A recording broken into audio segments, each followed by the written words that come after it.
Viewer discretion is advised.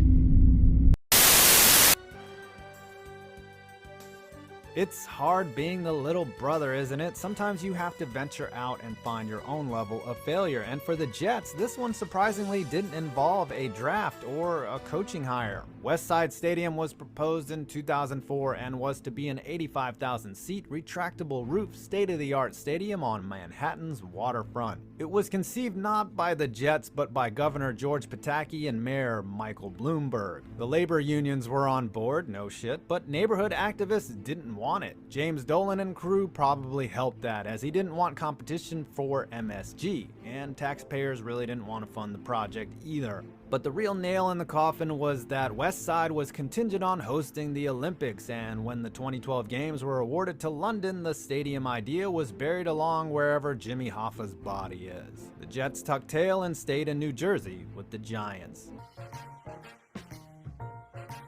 Is it cheating to say Bill Belichick? Okay, let's go with the obvious one. Adam Gase wishes he could be as bad as Rich Kotite, who amassed just 4 wins in 2 seasons in New York in the mid-90s. He somehow made New Yorkers hate Frank Reich, which was previously thought to be impossible. Be wary though, Gase is coming for your crown, Rich.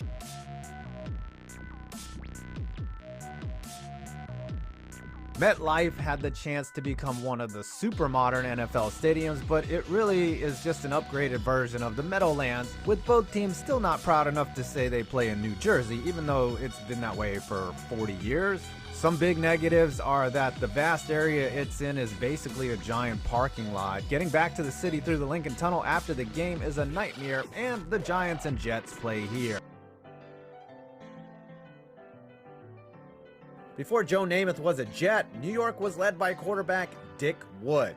Okay, seriously, I'm not making this up. His name was Dick Wood. Tobin Rote threw 3 touchdowns to 0 from Wood, and the Chargers grabbed a 46-point win on the road, and the legend of Wood shrunk.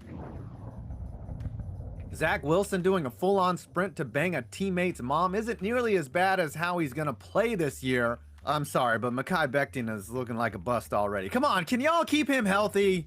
How about rooting your glorious tank and losing out on Trevor Lawrence thinking the mom banger was better? At least Greg Williams understood the assignment, and your name is forever the butt fumble. New York Jets. It's difficult to offend Jets fans since you get off on pain. You willingly come back every year to root for this horrific franchise that has done absolutely nothing since 1968. An overrated Joe Namath's defense carried him to a Super Bowl win and guaranteed his spot in the Hall of Fame for him. The Jets are somewhat similar to the Vikings in that they usually have 1 or 2 years every decade where they make a deep playoff run, then revert to being completely irrelevant. You haven't made the playoffs in 10 years, and you sure as fuck aren't making it this year. Getting rid of Adam Gase and Sam Darnold were obvious moves, but you canceled that out by getting Xerxes from 300 as head coach, Jimmy Clausen as quarterback. Much like the Bears, it's illegal for the Jets to have a good quarterback, so I expect you to be looking for another quarterback in the first round in about 3 years, after Zach Wilson retires to run for governor of Utah on the GOP ticket. I also want to respectfully say his mom looks like she belongs in a MILF Hunters video. Sup? 3 teams, the Packers, Giants, and Jets, don't have a mascot because they're all a bunch of no-fun poopy heads. Hi, New York Jets, Joe Namath. Namath is a weird case of a guy who has been overrated for so long that he's kind of become underrated in some ways. He's arguably the worst quarterback in the Hall of Fame, but that doesn't mean the guy was a scrub. Sure, his stats look bad compared to quarterbacks nowadays, but Namath made 5 Pro Bowls, 1 All-Pro team, and of course had his famous guarantee Super Bowl win and Super Bowl MVP in Super Bowl III versus the Colts. Individually, Namath led the league in passing yards 3 times and touchdown passes once. When he was healthy before his knees gave him trouble later on, he was an objectively good quarterback. Just don't leave your girlfriend around. New York Jets, Bryce Petty. There have been many shitty Jets quarterbacks over the years, and who knows, maybe Zach Wilson will earn this distinction someday, but for now, it belongs to Petty, who finished his forgettable NFL career with just 4 touchdowns to 10 interceptions and a 57.7 rating. He also went 1-6 as a starter. This was the crap quarterbacks the Patriots got to face for almost 20 years in a shitty AFC East. Makes me sick. New York Jets, 1986 divisional round. The Jets have almost never been expected to win big games, so they don't have many playoff chokes, but The marathon by the lake might be the exception. They were still 7-point underdogs going into this game, but they played surprisingly well. They had Cleveland deep in their own territory, well behind the sticks, with a 10-point lead with 3.5 minutes left to play when Mark Gastineau made a terrible play, spearing Bernie Kosar. This gave Cleveland a new set of downs and, more importantly, new life. They reeled off 10 straight points to send the game into overtime. After a scoreless overtime, thanks to some brutal missed field goals, Cleveland finally won in double overtime on a field goal. New York Jets, Mike White. The Jets are a meme. Everybody knows they suck, so it was hard to find an overrated player, but even though he appeared in just 4 games last year, I think Mike White fits the bill. He teased Jets fans into thinking maybe he could be good before crashing back down to earth. He finished with 5 touchdowns to 8 interceptions in 4. New York Jets, Joe Namath. Namath, you charming son of a bitch. Joe Cool's stats over his first 5 seasons before the AFL-NFL merger were actually pretty good, but he gets the nod here because he's only in the Hall of Fame because of one game, Super Bowl III. A game, by the way, in which he didn't even throw a touchdown pass. His career after the merger was filled with tons of injuries and lots of interceptions and lots of sex. So I think he was still doing okay, but he's in the Hall of Fame due to unique circumstances, not because of his play on the field. New York Jets, Zach Wilson. Wilson was unsurprisingly terrible as a rookie, and unlike some other rookie quarterbacks, I really don't even remember anybody trying to hype him up. Unless he goes on to win multiple Super Bowls, he'll always be most known for hunting MILFs. Actually, even if he does win a couple Super Bowls, he'll still probably be most known for hunting MILFs. Verdict, properly rated. New York Jets. Trying to insult a Jets fan is like trying to hurt a masochist by stabbing them. Unlike other teams with shitty rookie quarterbacks in 2021, most Jets fans didn't even bother trying to defend Zach Wilson's horrible play. Maybe it's because Wilson is the 4th quote-unquote franchise savior the team has drafted since 2009, after Mark Sanchez, Geno Smith, and Sam Darnold. And they're used to this, but I just think they've lost all will to live. Robert Saleh can't coach. The last time this team had a player they could brag about was Darrelle Revis, who was great for only a split second in time. Even during his infamous 2009 season, he got burnt by Ted Ginn Jr. on Monday Night Football, then got burnt so badly by a washed Randy Moss early in 2010 that he got hurt and missed a few games. Then he later left to go help Brady win another ring in 2014 before finally coming back to the Jets for a fat contract when he was washed up. He had just 3 elite seasons in a Jets uniform from 2009 to 2011, and Jets fans act like he's better than Deion Sanders. Sad.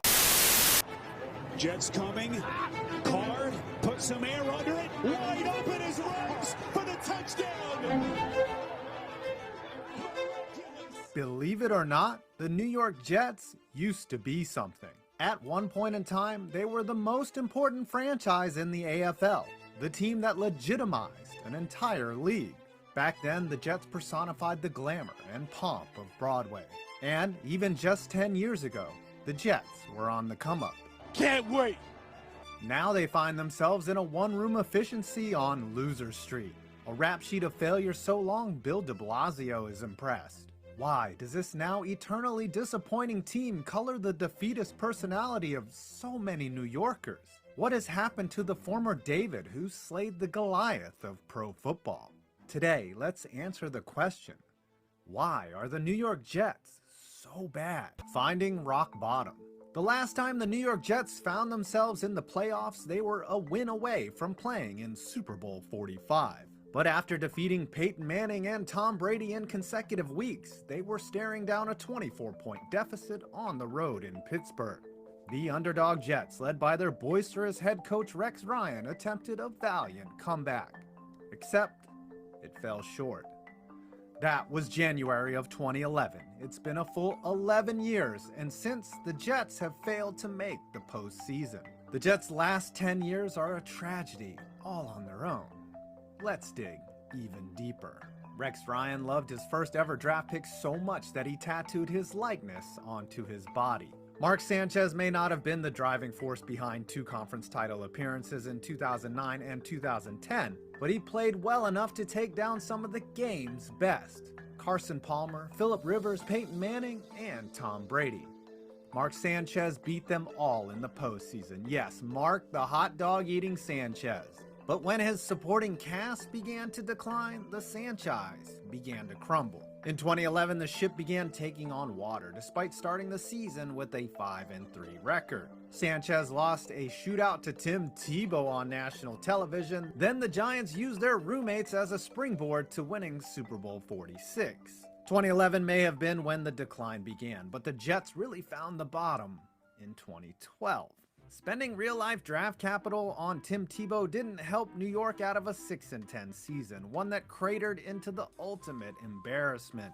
On Thanksgiving Day 2012, the Jets welcomed their arch rivals, the New England Patriots. Already down 14 with 9 minutes to go in the second quarter, this greatness happened.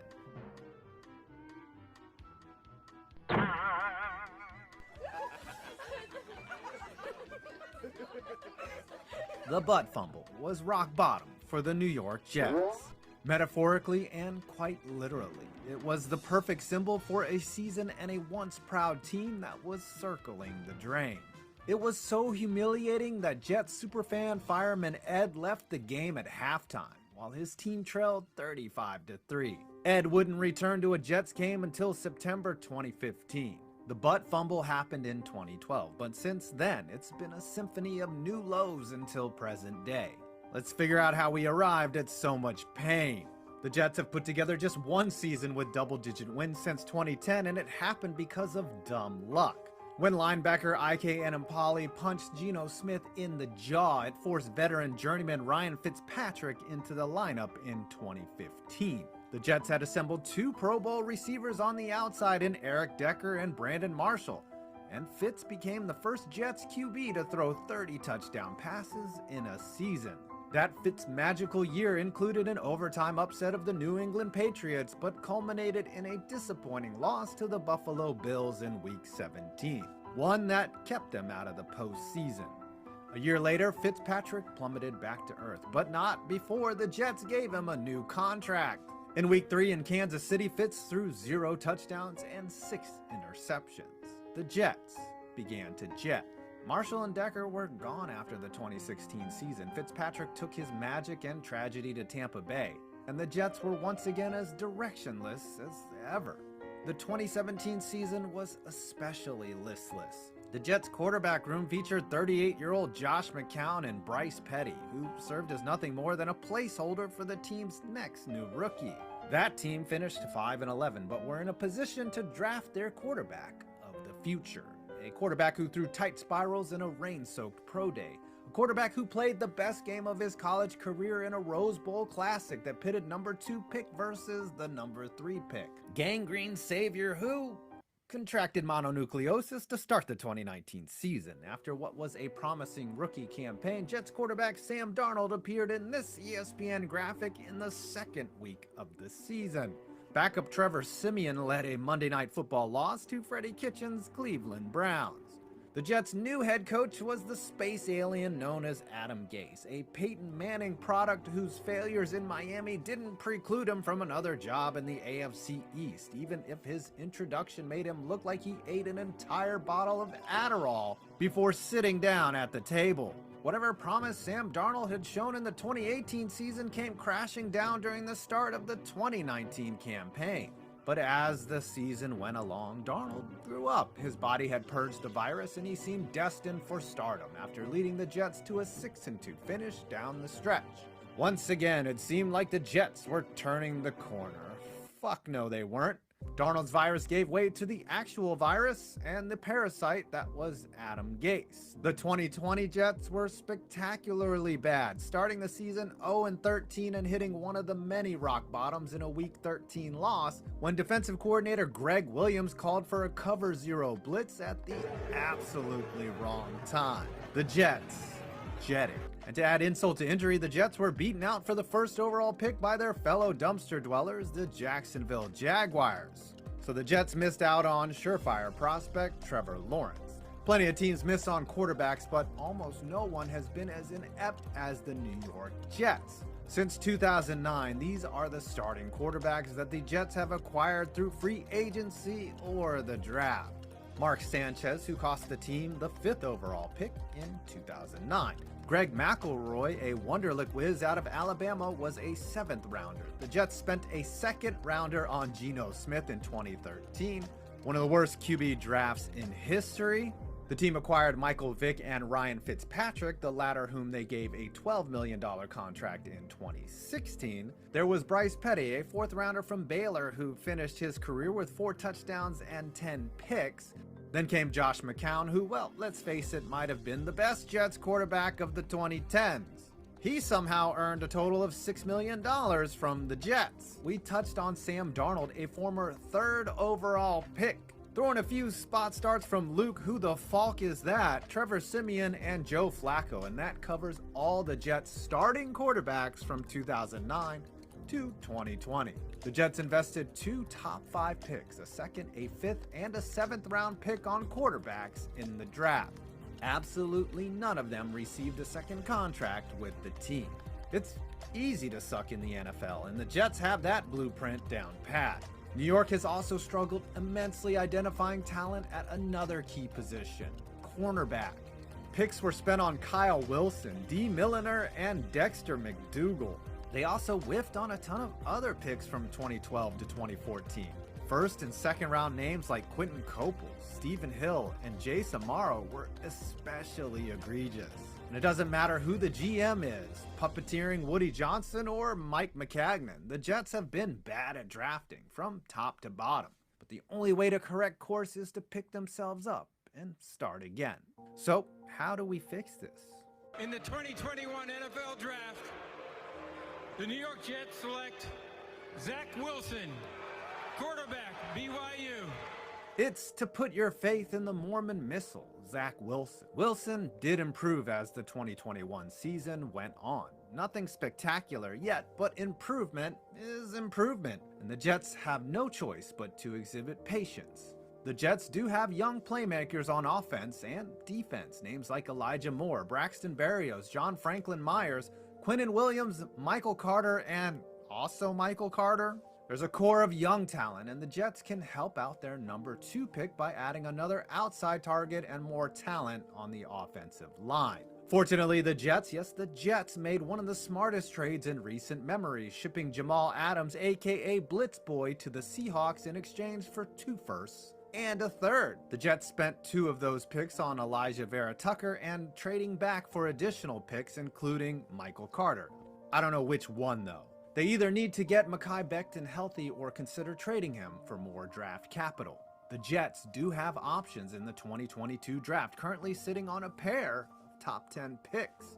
That's what we call leverage, and it's up to them to use it correctly, though given their history. Trust Robert Saleh to build a strong defense that mirrors the one he built in San Francisco. Then, as always, build around Zach Wilson. The future isn't that dark, but with Gang Green, it's always murky. Yes, there is so much more to why the Jets have been awful. Their seemingly disinterested ownership, Bill Belichick and the napkin, the draft fail montage, the string of bad executive hires, but at the end of the day, their last decade has been defined by a key point of failure. Why are the New York Jets so bad? Well, take your pick.